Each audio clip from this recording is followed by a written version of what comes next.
திருச்சிற்றம்பலம். வணக்கம் நண்பர்களே.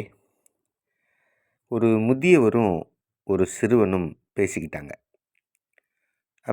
அந்த முதியவர் சொன்னாரு, தவறு செய்பவர்களுக்காகவே ரப்பர்கள் உருவாக்கப்பட்டன அப்படின்னு சொல்றார். அப்போ நம்ம எழுதுகிற போது ஏதாவது தப்பு வந்துருச்சுன்னா, அந்த பென்சிலில் எழுதுகிறோம், தப்பு வந்துச்சுன்னா ஒரு ரப்பர் எடுத்து அதை அழிக்கிறோம். அழித்து அதை சரி செய்கிறோம். அப்போது அதை மனதில் வைத்து அவர் சொல்கிறார், தவறு செய்பவர்களுக்காகவே ரப்பர்கள் உருவாக்கப்பட்டன அப்படின்னு. அதுக்கு அந்த சிறுவன் பதில் சொல்கிறான், தவறுகளை திருத்திக் கொள்ள விரும்புபவருக்காகவே ரப்பர்கள் உருவாக்கப்பட்டனன்னு சொல்கிறான். அருமையான விஷயம் பாருங்க.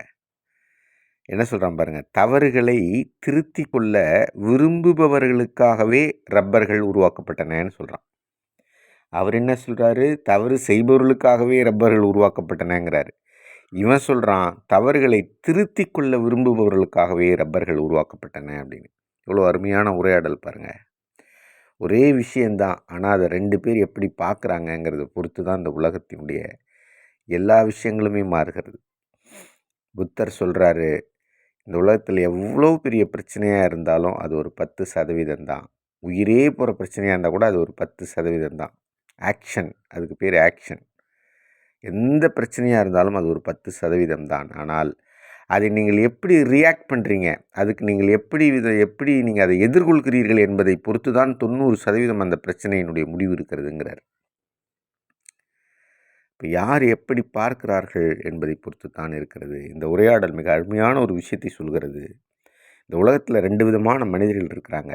ஒருவர்கள் தெரியாமல் தவறு செய்வாங்க. தெரியாமல் ஏதோ உணர்ச்சி வசப்பட்டு அல்லது அறியாமையால், தெரியாமையால், இயலாமையால் தவறு செய்வாங்க. அதை சுட்டி காட்டுகிற போது, சரியானவர்கள் அதை சுட்டி காட்டுகிற போது அந்த தவறுக்காக வருத்தப்பட்டு தங்களை திருத்தி கொள்ள முயற்சி செய்பவர்கள், இவர்கள் ஒரு விதம். இவர்கள்தான் மனிதர்கள். இவர்கள் வாழ்க்கையில் மெல்ல மெல்ல முன்னேற்றத்தை நோக்கி நடைபெறுவாங்க. வாழ்க்கையில் அவங்க எவ்வளோ பெரிய தப்பு தான் அவங்க செஞ்சுருந்தாலும் அதை திருத்திக்கணும்னு நினைக்க ஆரம்பிக்கிற அந்த கணத்திலிருந்து அவர்கள் வாழ்க்கை மாற்றமடையும், முன்னேற்றமடையும். ஆனால் இன்னொரு வகை இருக்கிறார்கள், அவர்கள் தவறுகளை திருத்தி கொள்ளவே மாட்டார்கள். அவர்கள் தவறுன்னு சுட்டி காட்டினா கூட அந்த அந்த தவறை தான் செய்யவே இல்லைம்பாங்க.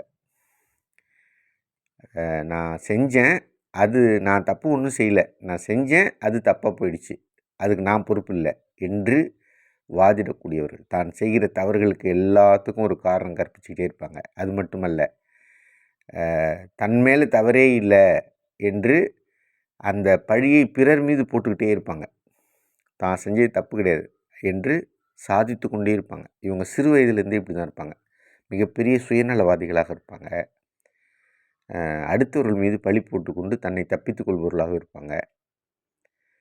கடைசி கட்டமாக இவர்கள் பெரிய தவறுகளை செய்தால் அதை சுட்டி காட்டினா அந்த தவறை தூக்கி அடுத்தவர்கள் மீது பழியை போட்டுவிட்டு தான் தப்பித்து கொள்வதற்காக எவ்வளவு பெரிய கொலைப்பழியை கூட சுட்டி காட்டுபவர்கள் மீது போட்டுவிட்டு தப்பிக்கக்கூடிய மிக பெரும் நயவஞ்சகர்களாக, கயவர்களாக இருப்பார்கள். இவர்கள் ஒருபோதும் வாழ்க்கையில் திருந்தவே மாட்டாங்க. திருடராக பார்த்து திருந்தாவிட்டால் திருட்டை ஒழிக்க முடியாதுங்கிறார் என்பதைப் போல இவர்கள் 2வது வகை. வள்ளுவர் சொல்கிறார், சொல்ல பயன்படுவர் மேலோர் கரும்பு போல் கொல்ல பயன்படும் கீழ் அப்படிங்கிறார். இவர்களை கயவர்கள்னு சொல்கிறார். மக்களே போல்வர் கயவர், அவர் என்ன ஒப்பாரி கண்டதில்ங்கிறார்.